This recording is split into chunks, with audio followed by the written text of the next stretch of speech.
रहमतुल्लाहि व बरकातुहू। अगर आप मेरे चैनल पर नए हैं तो मेरे चैनल को सब्सक्राइब कीजिए ताकि आगे भी आपको इसी तरह से खूबसूरत इस्लामी वीडियोस मिलती रहें। आज का टॉपिक है खाविंद का गैर शरई हुक्म। एक मसला बहुत आम होता जा रहा है कि शोहर जो भी हुक्म दे बीवी पर मानना फर्ज है। अगर ना मानेगी तो गुनाहगार होगी, चाहे हुक्म गैर शरई ही क्यों ना हो। बीवी मान ले तो इस गलत काम का गुनाह शोहर को होगा।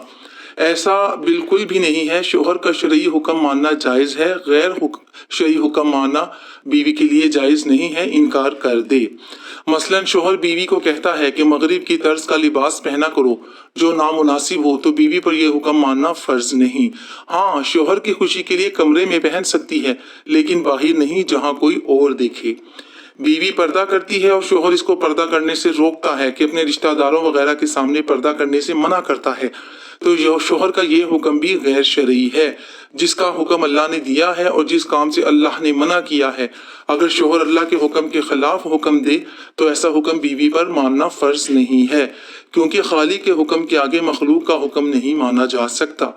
लिहाजा मर्द हजरात बीवी को ऐसा हुक्म ना दें जो गैर शरई हो और बीवी इनकार कर दे, जिसके खामिन को भी शर्मिंदा होना पड़े।